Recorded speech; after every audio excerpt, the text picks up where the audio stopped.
30:30, Edgardo Melgar en vivo comienza ya. Saludos amigos de 30:30, qué bueno que están con nosotros. Gracias por su amable y gentil sintonía. ¿Está preocupado usted por el precio de los productos de la canasta básica? Por supuesto que sí, ¿quién no? ¿Quién no está preocupado por los precios de la canasta básica?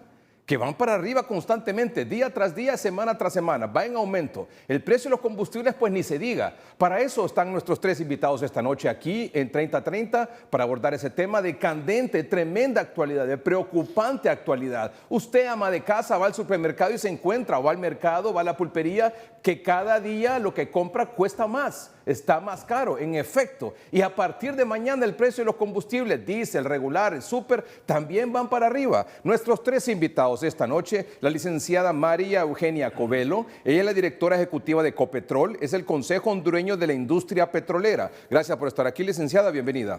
Muchas gracias. Gracias, Edgardo, por invitarnos. Es un placer para nosotros acompañarle. Gracias, don Juan Valladares, es productor de granos básicos de Olancho, del Valle del Guayape, y es vicepresidente de Prograno. Don Juan, bienvenido. Muchas gracias, un honor estar en su programa, licenciado.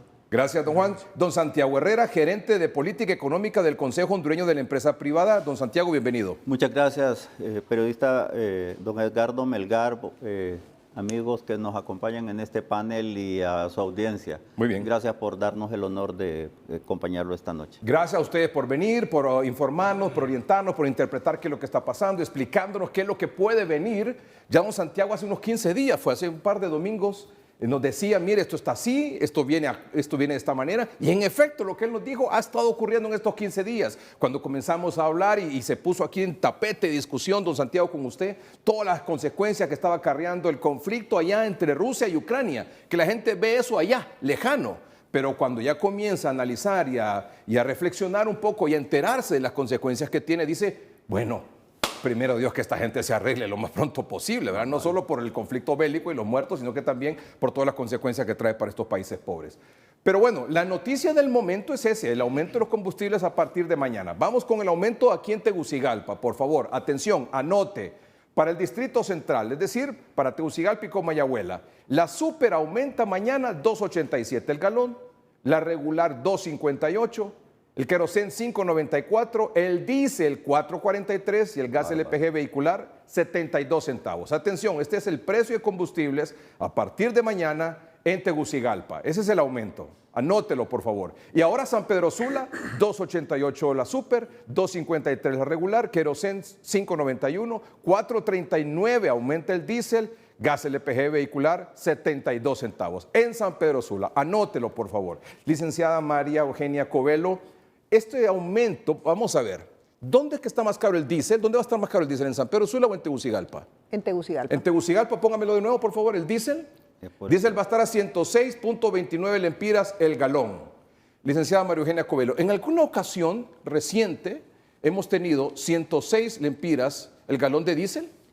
No, es la primera vez que tenemos estos precios tan altos en el país, pero sí en el 2008 y el 2014 vivimos tiempos donde los precios internacionales estaban altos, como los estamos viendo en este momento, y que cuando fueron trasladados a Honduras tal vez no duraron tanto tiempo y por eso no vimos ese impacto en el precio local, en bomba. Pero aquí estamos viendo que cada lunes es una constante el incremento y este precio del diésel 106.29 aquí en Tegucigalpa a partir de mañana no se había visto nunca.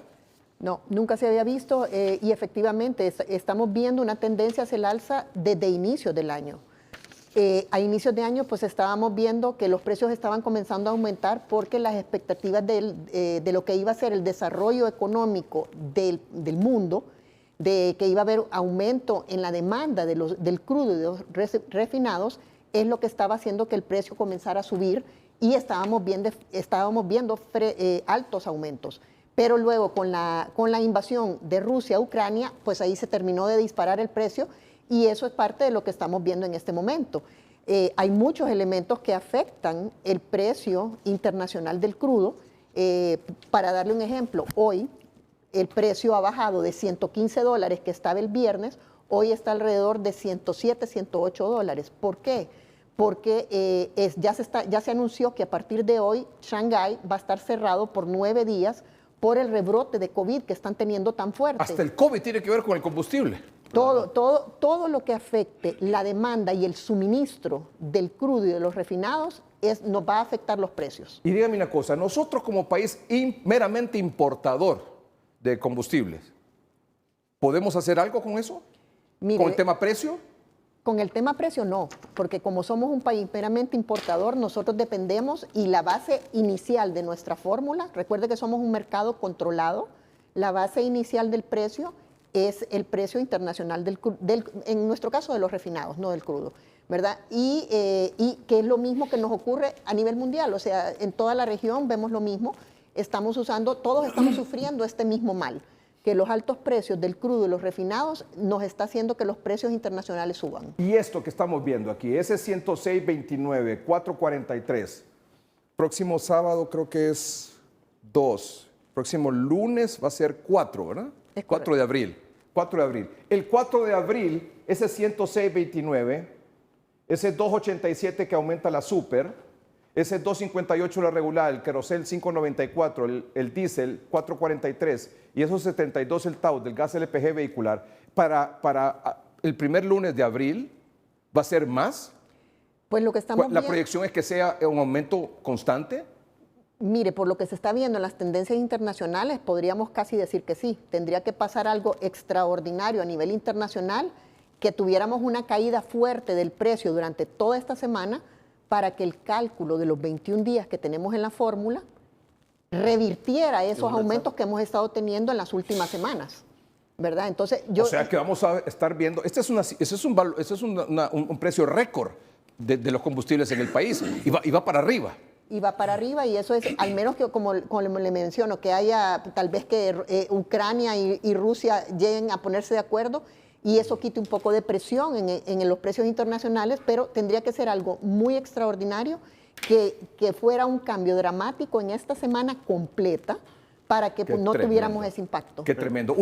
Don Santiago nos va a hacer una exposición más adelante sobre la situación en general, don Juan también sobre el tema del agro, pero sobre esto que nos ha dicho la licenciada María Eugenia Covelo, ¿qué reacción tiene?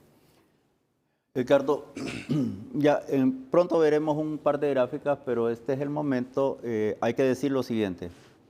Rusia produce 7 millones de barriles de petróleo diario y afecta el precio Brent, que no es el precio que nosotros pagamos, porque nosotros pagamos sobre el WTI, el WTI. Pero afecta en general a nivel mundial. La OPEP no ha querido, sobre todo por la presión de Arabia Saudita, intentar subir los niveles de producción de los diferentes países productores de petróleo para intentar compensar la pérdida de la producción petrolera de Rusia y compensar los mercados y reducir las expectativas de crecimiento de los precios. Nosotros en el COEP, el Departamento Económico, hizo una proyección bajo el supuesto de que todo lo demás esté igual y que el conflicto Ucrania-Rusia se extiende por un periodo de 6 meses hasta agosto. Nosotros hicimos una proyección y esa proyección, que la van a ver en un rato, nos dice que podemos llegar fácilmente a los $150.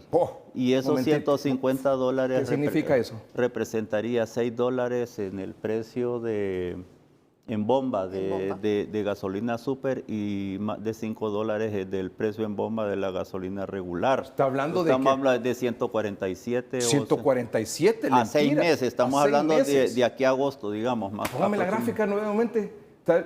¿Cómo está mañana la regular y la super? Aquí en Tegucigalpa, en San Pedro Sula muy parecido. 106. ¿Y el resto? ¿Mande? 106, digo. 106, la regular. No, perdón, el diésel. Es el diésel. Aquí está. Sí. Esa composición de todos está muy buena. Pero la super ya está en 117 y a 109. Y yo digo Eso que es San Pedro. 117 y 109. Más o menos un poquito más, un poquito menos en el resto del país. Pero ese precio puede estar dentro de 5 meses, 6 meses, en agosto. en 147. 147 lempiras el galón. Si sigue el conflicto Ucrania-Rusia y si no aumentan los niveles acuérdese que viene el verano y también aumenta la demanda. Sí. Vamos a ver qué pasa con estos acuerdos o aparentes acercamientos entre el presidente Biden y Venezuela para levantar el nivel de producción de Venezuela, que tiene grandes reservas petroleras. Es un petróleo mucho más pesado que cualquier otro petróleo Y la empresa de Petróleos de Venezuela pues ha estado muy mal porque no ha sido bien administrada, no han invertido en nuevas tecnologías, pero claramente ellos sí tienen potencial de extracción muy fuerte. Don Juan Valladares, ¿cómo lo ve usted? Estas noticias, esto que nos están diciendo aquí, ¿cómo lo recibe el agro? Mire, es una condición bastante lamentable, crítica, porque la mecanización del agro, los costos de producción se incrementan significativamente. Los carburantes son necesarios. Es el insumo más importante en la producción de lógica comercial de granos básicos, hortalizas, etcétera, etcétera. Así es que nos preocupa mucho que esa alza de los combustibles, ahorita tenemos algunos costos de producción afinados ya para las negociaciones de nuestros productos, pero si esa alza continúa, se nos viene abajo esa condición de nuestros costos y es muy lamentable para el país. Aterricemos un dato. ¿Usted me puede decir, por ejemplo, cómo se ha incrementado la producción, por ejemplo, de una manzana de arroz, podría ser? Sí. O de frijol. Y de maíz. O de maíz. Puede decir, o sea, esto cuesta producir una manzana de arroz, de frijol o de maíz. Esto costaba que hace una semana, hace un mes. ¿Y cuánto cuesta ahora? Bueno, hemos últimamente afinado números haciendo planes de inversión para poder negociar nuestros costos de producción para este año. Caso de maíz, que viene ya la siembra en próximos 45 días. Y antes nos costaba, me refiero antes a la cosecha anterior, producir una manzana de maíz 22, 23 mil empiras.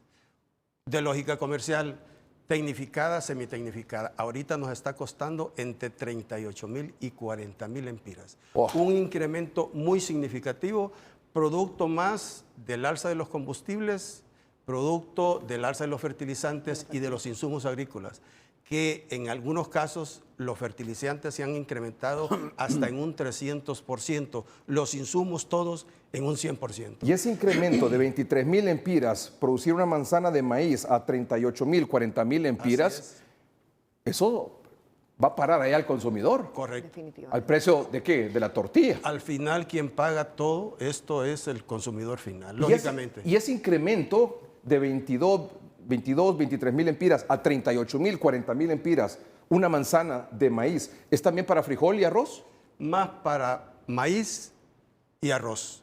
El frijol es un cultivo que, gracias a Dios, es un cultivo que somos autosuficientes en nuestro país, con mano de obra familiar y pequeños, muy pequeños productores.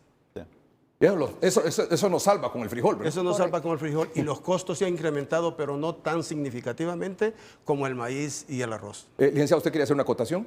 Bueno, yo quería comentar sobre lo que estaba mencionando antes Santiago. En Estados Unidos, por ejemplo, ya se empieza a sentir la presión del precio que se está viendo en las bombas allá, igual que en las bombas nuestras, y el consumidor ha comenzado a consumir menos. O sea, ya desde febrero en Estados Unidos se está reflejando una rebaja en el consumo de la gasolina, ¿verdad?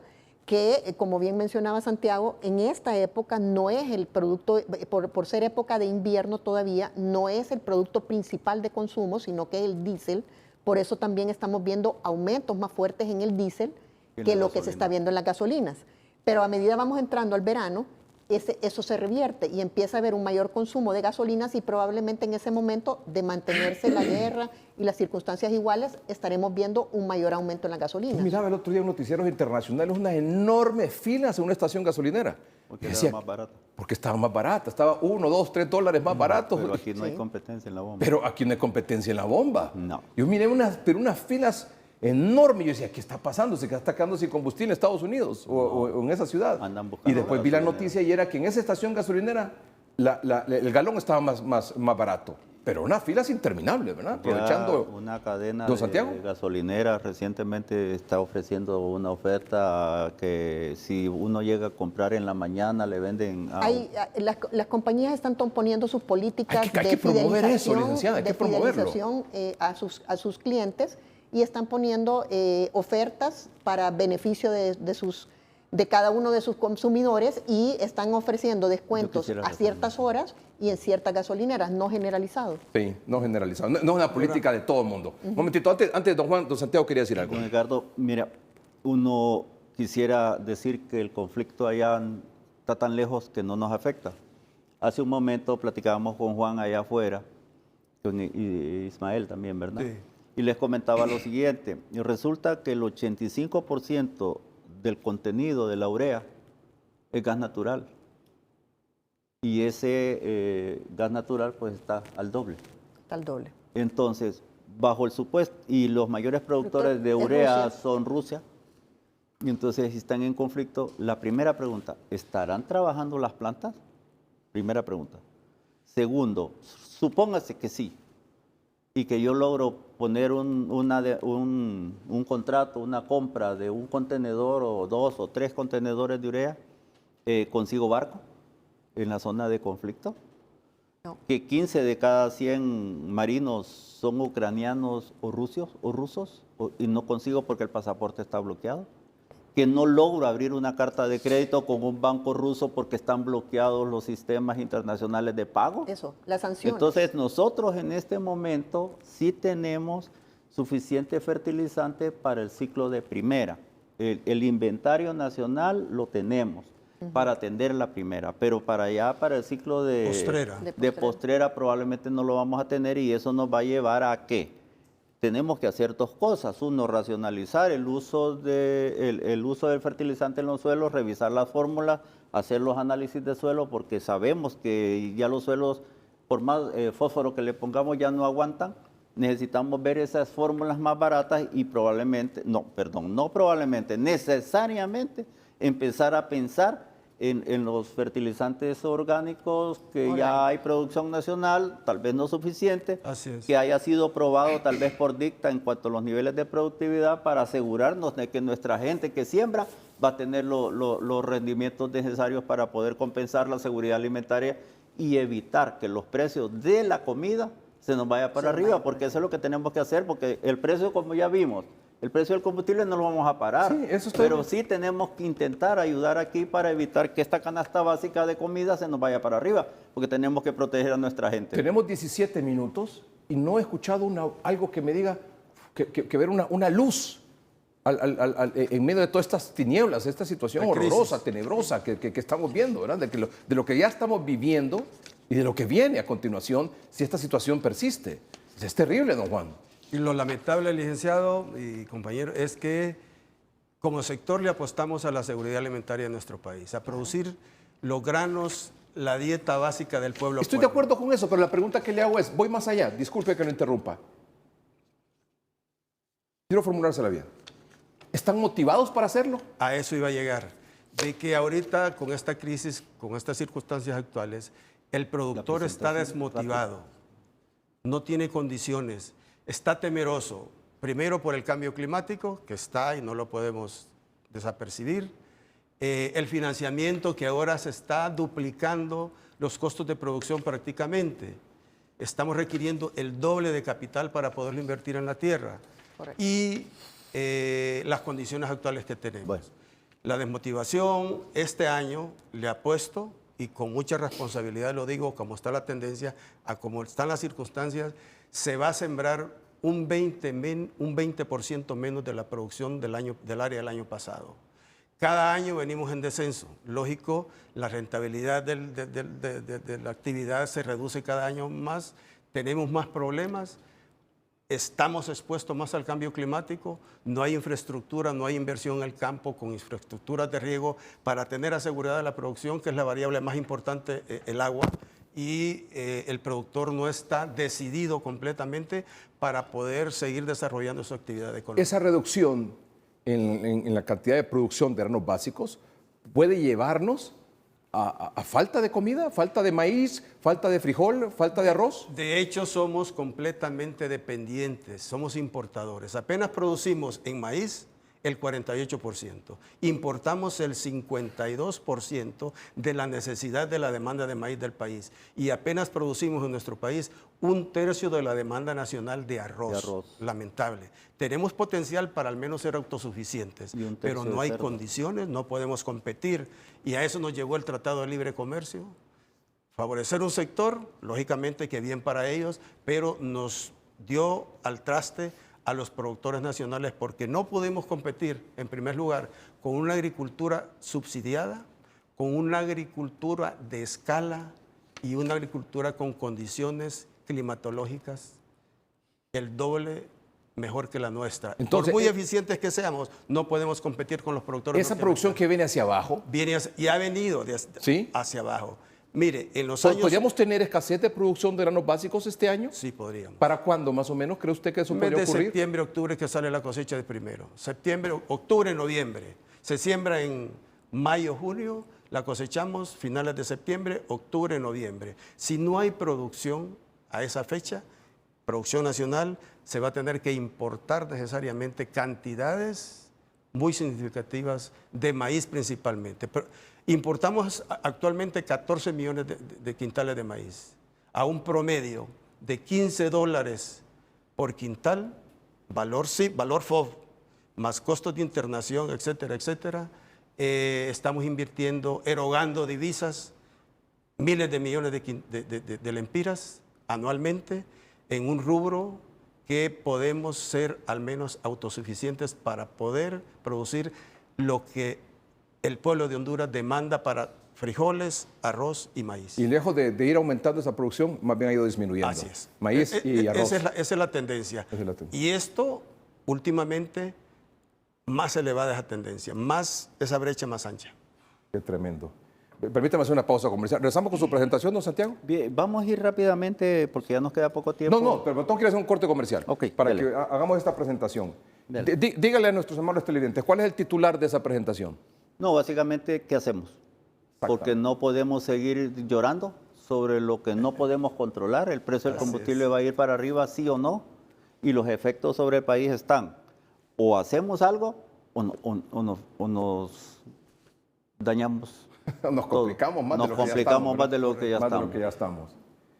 Uf, qué Bien tremendo. delicado. Qué tremendo, delicadísimo. Nuestros invitados, la licenciada María Eugenia Covelo, ella es la directora ejecutiva de Ecopetrol, que es el Consejo Hondureño de la Industria Petrolera. Don Juan Valladares, productor de granos básicos, ha venido de Olancho, del Valle del Guayape, Juticalpa. vicepresidente de programa de Juticalpa, gracias don Juan. Don Santiago Herrera, gerente de política económica del Consejo Hondureño de la Empresa Privada. Bueno, en estos 22 minutos ha quedado claro el contexto, lo que está pasando, lo que podría pasar. Yo creo que estamos claros, ¿verdad? De lo que se puede prever tanto en el tema de combustibles, precios y el tema de granos básicos. Ahora, ¿qué sigue? Es la gran pregunta. ¿Qué podemos ¿Qué hacer hacemos? a nivel de gobierno y a nivel de población? Ya volvemos. Bueno, estamos en comunicación con el señor Carlos Fonseca. Don Carlos Fonseca pertenece a una asociación del transporte de carga. ¿Y por qué tenemos esta comunicación con don Carlos Fonseca? Porque hemos conversado con nuestros invitados esta noche que hemos recibido información de que mañana hay una protesta, una toma de carretera a la altura del sector de Los Mangos en Comayagua por parte de un sector o de una asociación de transporte de carga. No hemos querido dar la información porque no la hemos podido confirmar, pero establecemos comunicación con don Carlos Fonseca, que pertenece a una asociación de transporte de carga, que sí tiene la información y nos la puede compartir esta noche. Don Carlos, buenas noches. Sí, buenas noches, Edgardo, y bueno, al pueblo hondureño que nos ve y nos escucha en este momento. Mire, nosotros particularmente yo me di cuenta hasta hoy en la tarde porque sé que es una estrategia de parte de los compañeros, ¿verdad? El decirlo hasta hoy porque en el otro momento se han anunciado las acciones y pues en alguna medida se han tratado de sabotear, ¿va? Entonces se ha ido aprendiendo en el proceso y el asunto es que ya muchos compañeros ya no aguantan, ¿va? Ya el día de mañana hay un nuevo aumento de los precios del combustible, que esto solamente es uno de los factores que nos afecta parcialmente, ¿va? Pero ya llega a 106 lempiras y hasta este momento pues no ha habido respuesta ni de parte de los empresarios ni de parte del mismo gobierno, ¿verdad? Para buscar soluciones, pues. Entonces, imagínese usted que los productos suben todos los días porque las empresas hacen ajuste a los costos y al final el consumidor final paga en relación a los precios del azúcar, del jabón, manteca y todo eso, pero el transporte hoy por hoy, después de que llegamos a 106 lempiras el galón de diésel, nosotros casi seguimos cobrando lo mismo, ¿verdad? Entonces, es una situación que ya no se soporta, pues. Don Carlos, entonces está confirmado esta toma de carretera por un grupo de transportistas de carga pesada que convoca a paro mañana a las 7 de la mañana en el sector de Los Mangos, Comayagua. ¿Está confirmado, don Carlos? Mire, se puede decir que la acción se va a dar, ¿verdad? Y si esta cuestión prácticamente va a tener que absorber a todas las demás organizaciones, vamos a tener que en algún momento sumarnos y apoyar a los compañeros, porque obviamente es una situación que nos afecta a todos, ¿no? Nosotros no queríamos llegar a estos extremos. Hemos estado en reuniones con la gente del Instituto de Transporte, pero la verdad que ese es un proceso demasiado lento.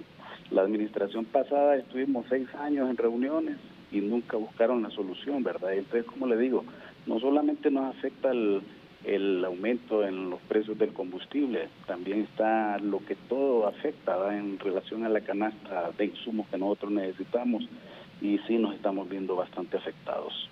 Don Carlos, agradezco mucho que haya aceptado esta comunicación del programa 3030 a esta hora de la noche y que nos haya confirmado esta información y que nos dé también las razones por las cuales se está tomando esta decisión. Muchas gracias, don Carlos, muy amable. A usted. Gracias. Don Carlos Fonseca es miembro de una asociación de transporte de carga que dice que eventualmente también se van a sumar a esta convocatoria que ha hecho otro sector, otras asociaciones del transporte de carga para protestar por el incremento en los precios de los combustibles. Esto va a ocurrir mañana, decía él, a partir de las 7 de la mañana. He escuchado que la convocatoria es a partir de las 5 de la mañana, así que atentos con eso. Es una convocatoria que dice este señor Fonseca que se acaba de realizar en el transcurso de la tarde de hoy para evitar que se vaya algún sector a atravesar de forma tal de que no se realice de parte del gobierno, sería en este caso el sector empresarial, no sé, pero hay que tomar precauciones, hay que tomar las previsiones del caso, sobre todo para quienes tienen planeado llegar a Palmerola temprano, ¿verdad? Por asunto de vuelo. No, ¿Algún comentario? ¿Algún comentario o estamos? ¿Ah? Eso nos afecta a todos. A todos, definitivamente. Así es un daño para todos. Ya vimos una experiencia la semana pasada con una toma en la región sur que impidió por casi 48 horas que unos camiones que iban cargados de melones a los puertos, productos perdurables, ¿verdad?, que se pueden dañar por más de $1 millón paralizados, y eso por supuesto causa daño. ¿Qué respuesta se le puede dar al transportista que yo lo escucho a él hablar y dice, bueno, pues que realmente, si usted lo ve desde el punto de vista de él, tiene razón, ¿verdad? Si el aumento del diésel, no le aumentan a ellos, viene el aumento de los otros insumos del transporte de carga. Bueno, y entonces hagamos un símil de la población. La población tiene el mismo salario, el combustible está más caro, la comida está más cara. No lo producimos el combustible, tenemos que comprarlo. Exactamente, ¿qué le decimos? O sea, ese es el asunto, ¿qué le decimos a la población?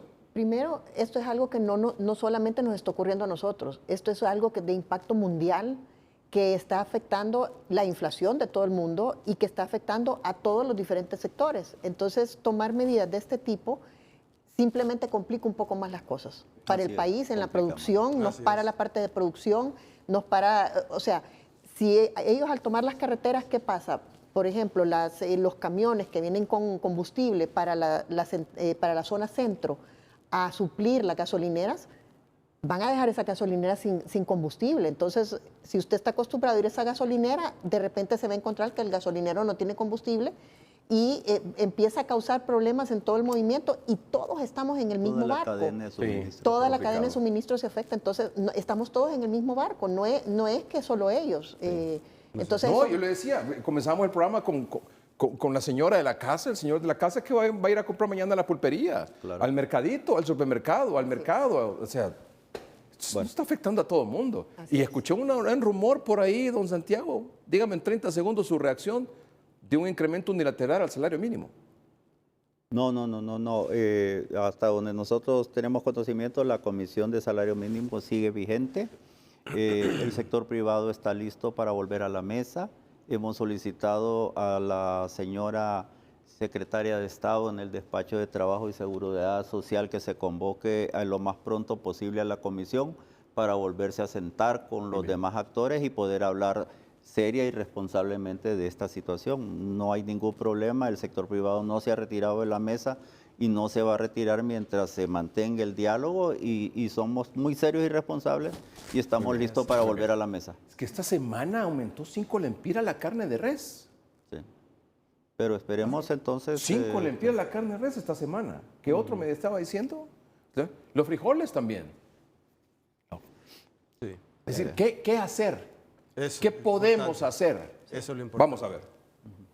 La presentación. Vamos con la primera gráfica, por favor. Aquí, y partimos aquí para... Muy bien. Sí, esta gráfica nos muestra algo que es un resumen de todo lo hablado. ¿Y por qué esa gráfica nos muestra eso? Estados Unidos es nuestro principal socio comercial. 1/3 de nuestras importaciones vienen de los Estados Unidos. Sí. Y hemos hablado de que los combustibles están subiendo, vienen de Estados Unidos. Hemos hablado que las materias Maíz, primas vienen de los arroz. Estados Unidos. Hemos hablado que la comida, parte de la comida, de los frijoles, el arroz, la carne de cerdo, vienen de Estados Allá. Unidos. Sabemos que las medicinas vienen de los Estados Unidos y vean esa gráfica. Mientras Honduras, por primera vez desde abril de 2021, estamos por debajo de la inflación de los Estados Unidos.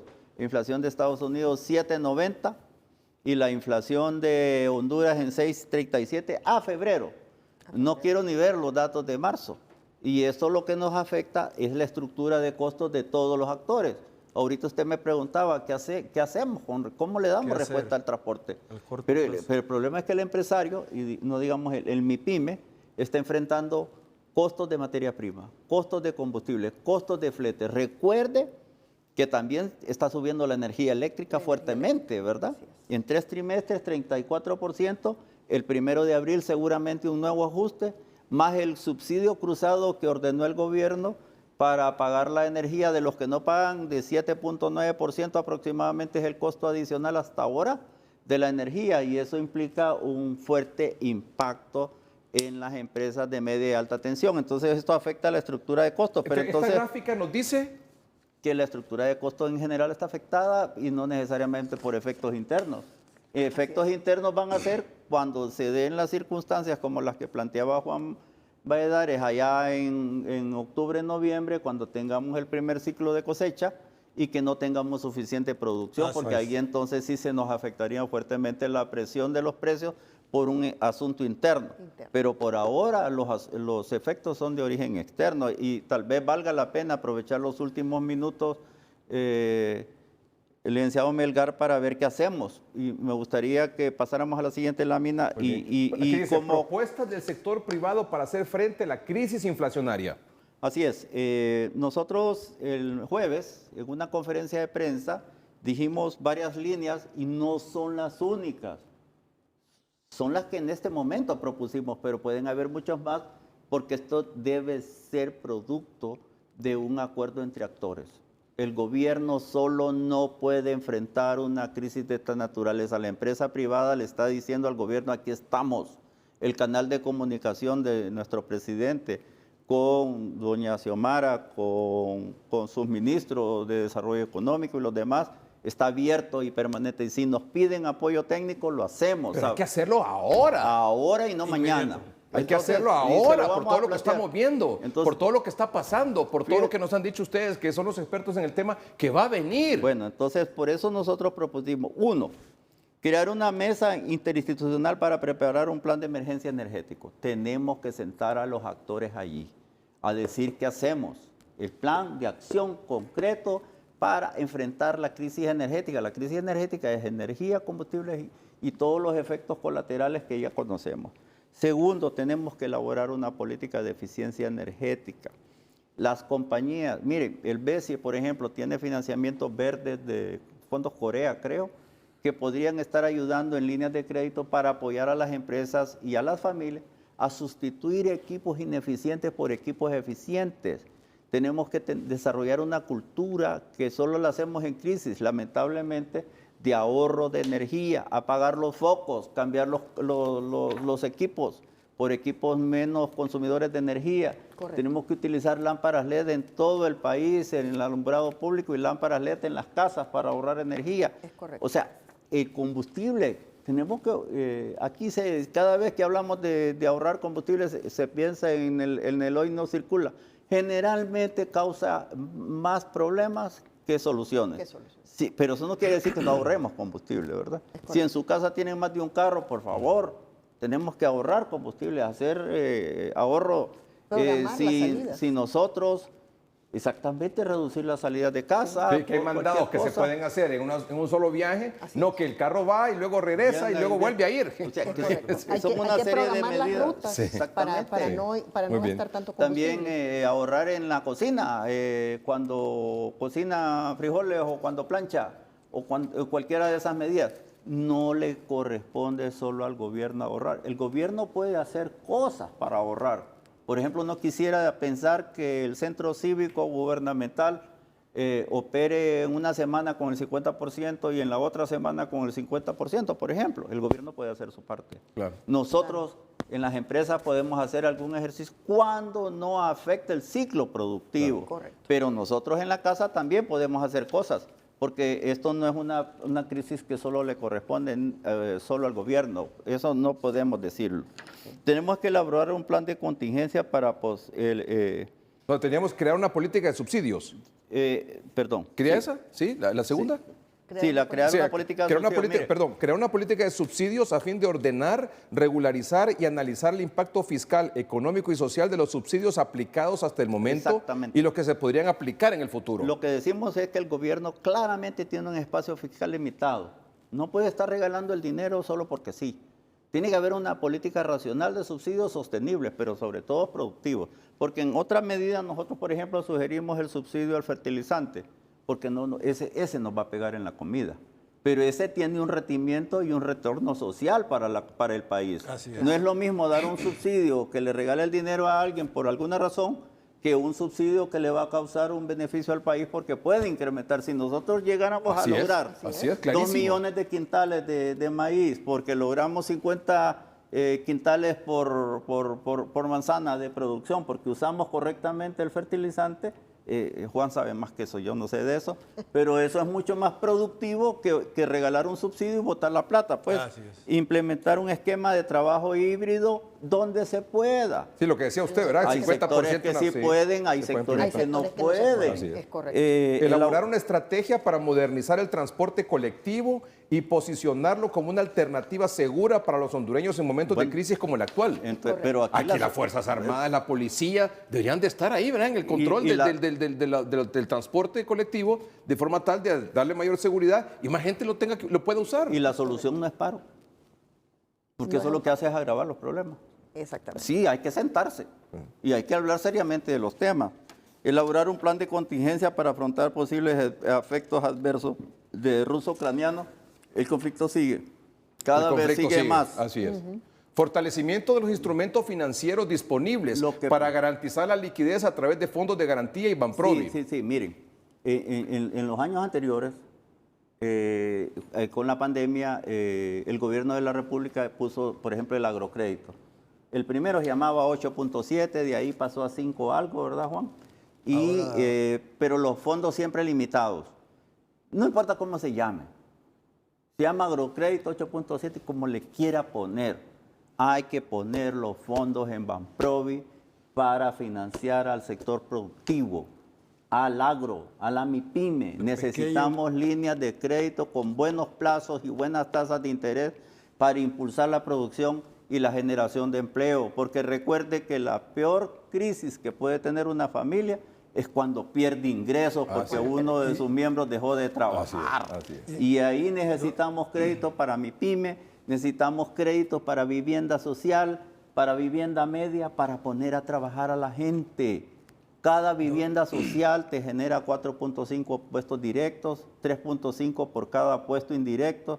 Una vivienda media te genera 12 empleos directos. Y en la infraestructura tenemos que poner a todas las compañías, al menos 100 compañías, a trabajar en el mantenimiento de la red de carreteras primarias, secundarias, terciarias, porque la producción tiene que salir. No le podemos crear nuevos obstáculos a la producción, pero si ponemos 100 compañías... Esta gente está desmotivada, don Juan. Nosotros podemos generar de los fondos, 45 o 50 mil puestos de trabajo en infraestructura y en vivienda, y no digamos en el campo. Y de los fondos que menciona don Santiago, que esos fondos que estén disponibles pero accesibles al pequeño productor, Exacto. al pequeño, mediano y gran Claro, productor, porque el gobierno anterior informaba que habían tantos Sí, yo recuerdo miles de eso, sí, millones, que decía, mire, que tenemos tantos tanto miles para pequeño, mediano y gran productor. disponibles, pero no accesibles, no Ese es accedía parte del por las problema. ¿Qué condiciones. significaba eso? ¿Cuál era el problema? Porque había una limitante por la normativa que ponían para Poder, acceder a esos para fondos, poder tener el a pisto. esos fondos. Claro, para La poder mayor- acceder al dinero. La mayor parte de los productores más pequeños y medianos están en la central de riesgo. Y aunque tengan condiciones y no podían superar, aunque tuviesen garantías para optar un nuevo financiamiento, ese requisito de la central de riesgo no les permitía acceder a esos fondos. Claro. Don Santiago dijo la palabra mágica. Voy a aprovechar para decir la idea que tengo. De qué hacer. Se puede hacer mucho al corto plazo. Tiene que ser al corto plazo. Esta crisis la tenemos y tenemos que superarla. Por ejemplo, que el gobierno ponga a disposición o que tenga una campaña de motivación, incentivo para el productor a una siembra masiva de granos básicos ahorita. No podemos estar dependiendo de otro país en ese sentido, porque las condiciones no lo permiten. Tenemos una herramienta importante, la cual está ahorita en letargo, y es que Banadesa todavía está inoperante. Ya nombraron un nuevo presidente ejecutivo, un vicepresidente para reactivar el banco, porque hay problemas ahí. Si bien es cierto, es un banco que en su momento o siempre en todo gobierno estuvo politizado, debe de crearse una estructura administrativa, técnica, para poderlo operar como un banco privado, con un crédito supervisado, pero que el productor tenga acceso a ese financiamiento. Es una de las maneras de poder sopesar esa desmotivación, ese desincentivo que tiene el productor, porque para producir hay que invertir mucha plata ahora. Y si no hay condiciones, se puede tener interés de parte del sector de producir, pero si no hay condiciones, no se va a hacer nada. Mire, perdón, don Santiago, usted quería agregar algo, perdón. Sí, ese es un tema crítico. El tema de Banadesa es demasiado tiempo el que se ha chineado. Tenemos que encontrar una solución. Así es. Y una solución óptima, no una solución política. Así es. Los bancos, cuando están mal, se parten en dos. Banco bueno, banco malo. Así es. El banco bueno se le cambia la gobernanza, se estructuran bien todos los esquemas, se capitaliza y se pone a trabajar. El banco malo se agarra, se mete a un fideicomiso de cobranza y que vaya a cobrar cartera mala. Eso es lo que se hace, ese es el éxito de Banrural de Guatemala, no del Banrural de Honduras, de Guatemala. Así funcionó, el Banadesa de allá, así se resolvió, pero seguir chineando una institución que es insolvente, que es ilíquida, que tiene fuertes moras, es muy fuerte. Ese es un tema. El otro tema de crédito, hay un tema que a mí me angustia, el de fertilizantes, y ya lo hablamos, pero el tema de la seguridad jurídica en el campo. Hace un momento escribía una señora que produce ocras en el sur, una señora, y lo que me manda es una carta que le escribió aparentemente a la señora Presidenta de la República, donde le dice que el grupo número 9 de la NACH le invadió su plantación de ocra. Y que le han dicho que si se acerca a la plantación, los matan. No. Pero también está invadida la palma y también está invadida la caña. Está invadida mucho esa certeza o esas implantaciones en plena producción. Así es. Ojalá invadieran tierra ociosa Inculta. para producir, pero no es cierto. Están invadiendo áreas en cultivo, áreas en cosecha. Así es. Y eso pone en precaria la certeza jurídica, el Estado de Derecho para el productor. ¿Cómo yo voy a ir a invertir o cómo me voy a ir a comprometer con un banco o con Banprovio o Banadesa, como lo dice Juan, si yo no estoy seguro de qué va a pasar después? Y un último tema, y ahí dejo, es tiempo de que nos pongamos a revisar el tema no de control de precios, que ese es un desincentivo para la producción. Estamos hablando de precios de garantía. Precios justos. Justiprecio. De garantía para el Justiprecio. productor. Ese es un tema clave para dar certeza. Si yo tengo seguridad de que ese precio va a ser, si yo tengo certeza de que me van a proteger si me invaden, Si yo tengo ciertos fondos de garantía para reducir mi riesgo y el del banco que me presta, son cosas que crean incentivos positivos para el productor. Hace 15 días usted estuvo sentado en esa silla. Y teníamos a dos productores, uno de Cotepeque y uno del Paraíso, hablando sobre esta situación. Del cafetalero, Ricardo. Y sí, y no sé si ha pasado algo 15 días después de esa presentación. Bueno, nosotros el señor presidente del COEP sí se reunió con unos ministros del gobierno de la República. Para como darle continuidad a este asunto. Y sí, efectivamente, ellos solicitaron apoyo técnico del COEP Muy para bien. preparar propuestas. ¿Por qué? Y fueron presentadas en tiempo y forma, según lo pidieron ellos, para ver cómo dinamizamos la producción. Todo esto que hemos estado hablando, porque mire, yo he Exactamente. estado viendo el tema del gobierno y el análisis, y muchas de las cosas que esa apenas tiene 2 meses de estar en la silla, ¿verdad? Y han heredado un país quebrado, ¿verdad? Con miles y miles de problemas. Y el tema de la corrupción ha sido un nefasto, ¿verdad? Y ha sido, es una lápida, yo no sé cuánto tiempo va a poder para removerla y poder salir adelante el país, ¿verdad? Como país. Pero este tema que hemos planteado aquí hace 15 días, hoy hacemos un programa nuevamente con este asunto, con esta problemática, requiere una concertación de inmediato, ¿no? Sí. Que los sectores se sienten Sí. y se comience a abordar. Correcto. Porque no solo es un problema de mañana, como ya estamos viendo, la gasolina, los precios de la comida, los transportistas que van a paro, sino de las perspectivas que vienen según lo que ustedes han planteado. Sí, Correcto. mira, Ricardo, si no tomamos decisiones hoy con respecto al verano 2022, no vamos a poder potenciar el uso de la derrama económica que genera, por ejemplo, la Semana Santa y esto. Son $1.000 millones la derrama de una buena Semana Santa bien explotada. Nos genera 25.000 trabajos temporales, pero faltan 2 semanas para Semana Santa. Hay que tomar acciones inmediatas. Inmediatamente. Son parte de las propuestas. Segundo, si no hacemos nada hoy, el 15 de abril empieza a llover en la región de sur, sí. El 15 de mayo empieza a llover en la zona centro y el Lancho. 15 de junio empieza a llover en el litoral. Tenemos que poner en marcha el plan de estrategia inmediata agrícola para activar el primer ciclo de siembra. No es mañana, es hoy. Igualmente necesitamos reactivar la infraestructura. Están por cerrar Inves, pero por mientras cierren Inves, ¿quién hace qué? Si tenemos que poner las empresas a trabajar en las carreteras, si tenemos que empezar muchos proyectos quedaron adjudicados, pero nadie da orden de inicio porque no hay plata, porque la institución está cerrada y próxima a liquidar. Señores, hagamos 6 meses, por mientras dejemos que Inves ponga un director, un subdirector, denle instrucciones claras, ponga a activar las empresas de infraestructura y genere empleo. Este país necesita activarse ya. Y eso puede ser parte de lo que la señora Presidente prometió con sus primeros 100 días. Le quedan 40 y algo de días para cumplir los 100 días y es necesario dinamizar la economía. No podemos seguir esperando. Esto puede marcar mucho los resultados que se puedan tener desde el primer año de gobierno. Exactamente, Correcto. así es. Esto puede marcar mucho. No hay chance para seguir en otros temas. Tenemos que centrarnos en el tema económico, en el tema de la producción, en el tema del empleo.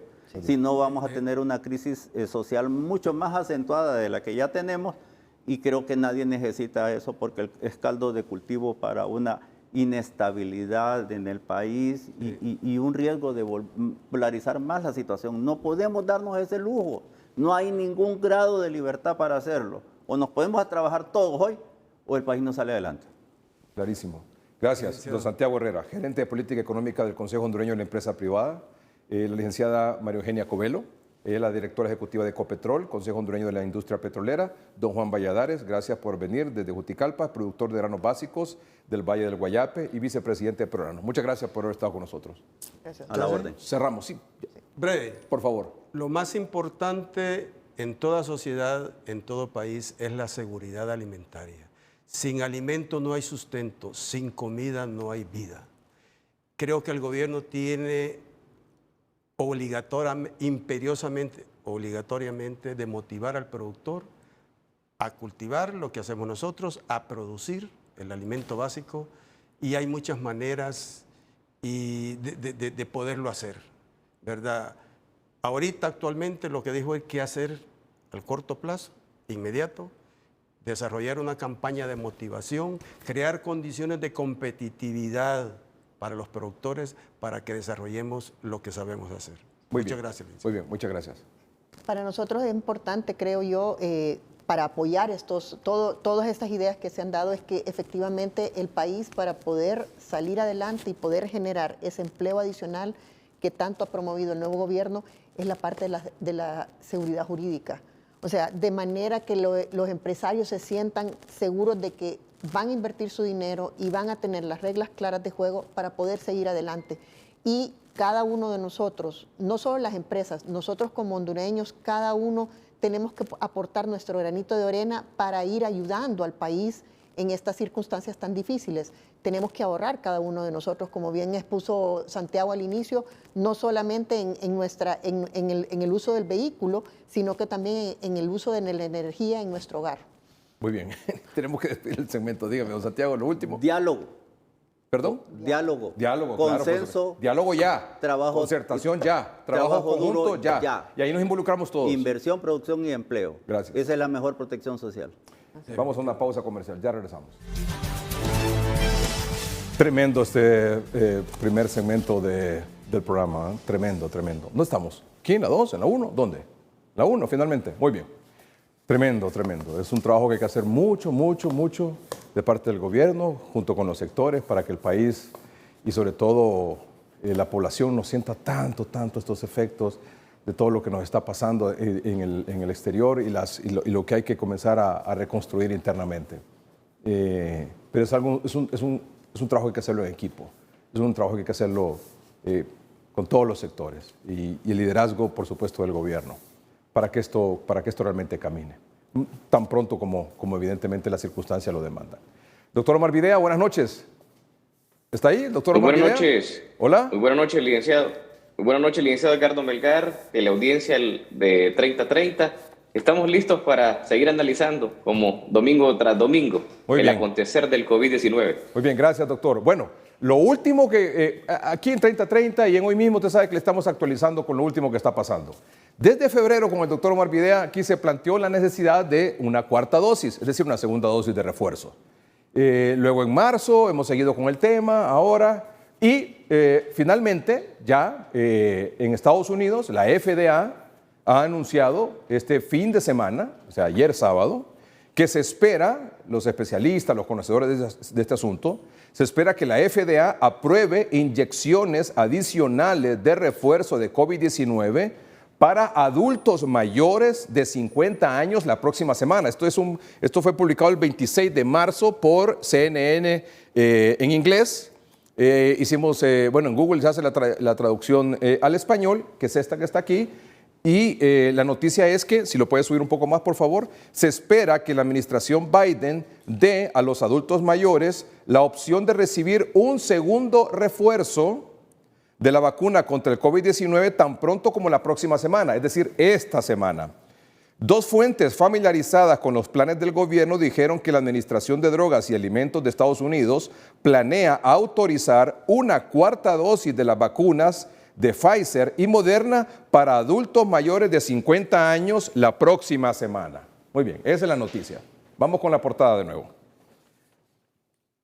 Así que, bueno, doctor, lo que se ha venido planteando aquí en el programa, ya la FDA aparentemente esta semana, que comienza hoy, domingo, podría estar anunciando eso. ¿Cómo recibe usted esta noticia, doctor? Bueno, sin duda alguna que las estrategias en el mundo van encaminadas a buscar la mayor protección. Es una herramienta válida que le hemos visto que por más de un año ha servido para salvar muchas vidas, el tema de la vacunación. Pero la vacuna no es eterna. Y los estudios comenzaron a arrojar en el mundo, ya a finales del mes de diciembre del año pasado, que requeríamos una siguiente dosis de vacuna porque la vacuna anti-COVID-19 comienza a debilitarse aproximadamente entre los 3 y 4 meses de haber recibido su última. ya sea esta la segunda, ahora los estudios mayores han sido con la tercera, entonces creo que eso es andar con un pie adelantado porque Estados Unidos lo sabe, ya se anuncian, ha habido 5 olas en Europa y ya comenzó la sexta. Entonces, todas han llegado a Estados Unidos y yo creo que por primera vez Estados Unidos sí se está adelantando con esta decisión. ¿Y sabe por qué? Además, porque la tasa de vacunación en Estados Unidos con 3 dosis, es decir, el esquema completo, versus la tasa de vacunación en Europa, es menor en Estados Unidos. Entonces, el impacto que pueda tener la llegada de la subvariante BA.2 a Estados Unidos va a ser mayor en contagios, en hospitalizados y en fallecidos. Eso es lo que está ocurriendo en Europa, donde muchos países como España tienen más alto el porcentaje de vacunación con esquema completo, más alto que en Estados Unidos. Entonces ellos están temerosos de lo que va a venir porque están viendo lo que está pasando en Europa y dicen, mejor adelantémonos porque los adultos mayores tenemos que protegerlos. Correctamente, esa es la estrategia clara. Todo el mundo ha visto cómo los países que han mostrado la ola por COVID-19 y ante esta variante, subvariante BA.2, como lo que ocurrió en Hong Kong, que bien se ha seguido desde el noticiero y del programa 3030, en Hong Kong, en Corea del Sur, en Austria, lo que se vive ahora. Entonces, lógicamente, todo ha sido producto de un aparecimiento de una nueva subvariante, BA.2. Segundo, el otro, tasas de vacunación bajas, principalmente con dosis de refuerzo. Y el tercero, las medidas de bioseguridad. Es un triángulo que tiene iguales dimensiones. Bueno, y que si de un lado comienza a flaquear, comienzan a haber efectos. Aquí les tengo una gráfica que dice ¿por qué una cuarta dosis? Que hemos tratado de resumir lo que los científicos, los médicos, los especialistas en el mundo han dicho que por qué es necesaria la cuarta dosis. Bueno, aquí está, por favor, en pantalla. ¿Por qué una cuarta dosis? Porque la subvariante BA.2 es 30% más transmisible. Porque Europa reporta aumento de contagios, hospitalizados y fallecidos. Porque muchos países han relajado las medidas de bioseguridad y porque afecta a los adultos mayores y también aparentemente es mucho más grave que otras variantes en el caso de los niños. Doctor Videa. Totalmente, ahí se resume por qué es importante una cuarta dosis. Porque hemos visto que hay una población vulnerable y principalmente está asociado con el tipo de inmunidad y la inmunidad artificial la va debilitando los adultos mayores y no la tienen los menores de 5 años, pero tienen un mayor nicho, el virus para reproducirse y ser potencialmente mortal. Y es por eso que la subvariante BA.2 lo que ha demostrado es que es altamente transmisible, superior a Omicron, y que los datos preliminares comienzan a arrojar, en base a los países que se han visto afectados, una agresividad mayor. Pudiéramos estar ante una variante mucho más transmisible que todas las demás y con similitud a lo que puede ser la agresividad que tuvo de gravedad la variante Delta. Y le agrego aquí una quinta razón más, que no está aquí incluida, que es la protección con la tercera dosis disminuye a partir del 4.º mes. Cuando usted ya tiene 3 dosis, pasa el primero, segundo, tercer. A partir del 4.º mes, esa protección, producto de las vacunas, de las 3 vacunas, comienza a disminuir. Y si usted es una persona adulta mayor o arriba de 50 años con comorbilidades, vuelve a estar en riesgo.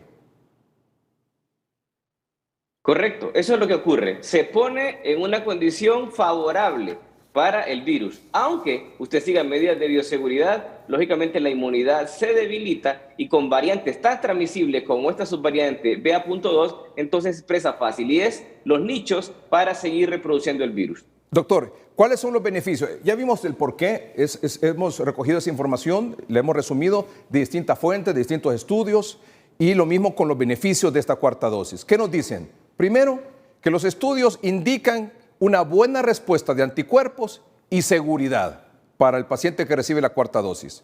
Protección 4 veces mayor frente a enfermedad grave para mayores de 60 años. Reducción de un 78% de la mortalidad para mayores de 60 años y una reducción del 90% de mortalidad para mayores de 50 años. Doctor Videa. Sin duda alguna, el incremento del número de vacunas en un periodo que está contemplado entre 3 y 4 meses, ha demostrado sin duda que reduce por sobre todo la mortalidad. Y eso es lo que buscamos en una población vulnerable. Entonces imagínese usted ¿Qué protección tendría para personas menores de 50? Sería mayor, porque a pesar de las condiciones de la inmunidad debilitada por edad, ya la vacuna ofrece prácticamente ponerse, aunque es la misma dosis y la misma vacuna. No es que ha cambiado, todas son iguales. En el caso de Pfizer, Moderna, 1, 2, 3 y 4 son iguales, pero el hecho de estarse ratificando, fortificando los anticuerpos, sin duda que crea un potencial mayor de defensa y que siguen contando potencia en las vacunas anteriores. Muy bien. Doctor, yo he escuchado algunas voces que indican que, bueno, cuando aquí se planteó el tema de la cuarta dosis, dos argumentos para no. El primero es que había que esperar que la Organización Mundial de la Salud lo aprobara. Yo creo que si la FDA lo aprueba esta semana o en los próximos días, ese argumento ya no es válido, entendería yo. O siempre es válido esperar a que la OMS le dé el visto bueno si la FDA lo da antes. Sin duda alguna, la FDA y la EMA en Europa han sido los que han puesto los lineamientos principales en el mundo y que muchos países han adoptado, pues porque viene posteriormente de altos estudios. Estas decisiones no son antojadizas, no son emocionales, no son emotivas, viene por muchos estudios. Entonces yo pensaría de que en Honduras, por ejemplo, para ponerle el ejemplo de lo que ocurrió en octubre, el 25, cuando se inició la tercera dosis, habían pasado alrededor de 2 semanas de la aprobación de FDA en los Estados Unidos y se logró la aprobación aquí en Honduras. Entonces yo no dudaría que, y con buen respaldo, se tendría el hecho de aprobar la segunda dosis o la cuarta dosis en su defecto de vacuna anti-COVID-19, la dosis de refuerzo. O sea, yo no vería ningún problema con esta base que se tendría de prácticamente el organismo que pues, ha dictado las pautas a nivel mundial. Muy bien. En cuanto al respaldo internacional, ¿verdad?, de estas organizaciones como la FDA, el CDC y la OMS. Y el otro argumento, y yo entiendo que es válido también, con el vacunómetro, lo vamos a actualizar, con una dosis el 85% de la población objetivo. Con 2 dosis, el 73%, con dosis de refuerzo, es decir, con las 3 dosis, el 43% de la meta a vacunar y sin dosis, el 16%. Entonces, si tenemos estas gráficas, yo he escuchado decir, bueno, este 43% está bien con 3 dosis, pero antes de pensar en una cuarta dosis para este 43%, tenemos que seguir insistiendo en la primera dosis, que hay mucha gente que no se la ha aplicado, como el 16% de la población meta, y necesitamos gente que se ponga la segunda dosis y gente que se aplique la tercera dosis. Y es absolutamente válido. Aquí en el noticiero hoy mismo y en 30-30 hemos insistido, usted tiene que vacunarse con las 3 dosis, pero hay un 43% de la población que responsablemente tiene 3 dosis. Y esta población del 43% con 3 dosis, muchos, o la gran mayoría, es adulta mayor. Y este 43% de esa población que ya responsablemente se aplicó las 3 dosis, ya pasó 3 o 4 meses o más y los anticuerpos han disminuido, la protección ha disminuido. Entonces, así como tenemos disponible la primera dosis, la segunda dosis y la tercera dosis, pongamos a disposición también la cuarta dosis para que esta gente de la tercera edad, que ya tiene sus 3 dosis y tiene 4 meses después de las 3 dosis, se sienta incluida en la protección que da la autoridad contra el COVID-19. ¿O me equivoco, doctor Videa?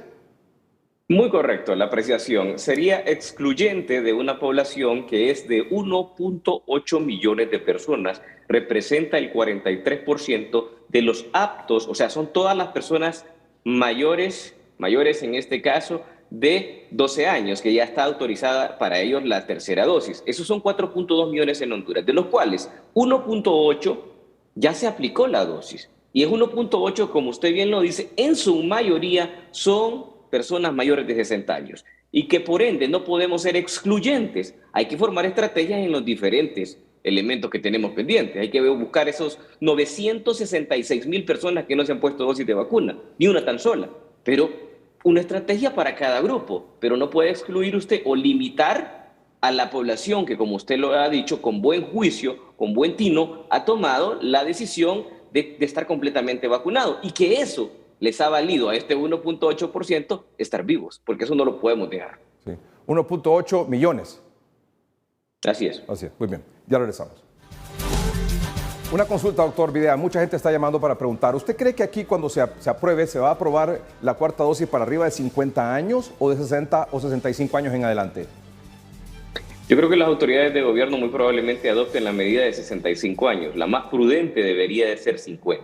Y si lo hacen así, sería la mejor decisión, e incluir a las personas con comorbilidades menores de la edad que se apruebe, porque eso es muy importante. Diabéticos, hipertensos, obesos, cáncer, enfermedad renal deben de ser incluidos, al igual que el personal de salud, independientemente de la edad que se tenga. Muy bien. Doctor, muchas gracias. Muy amable. Un gusto, un placer. Y gracias a usted por su atención. Buenas noches y que estén bien.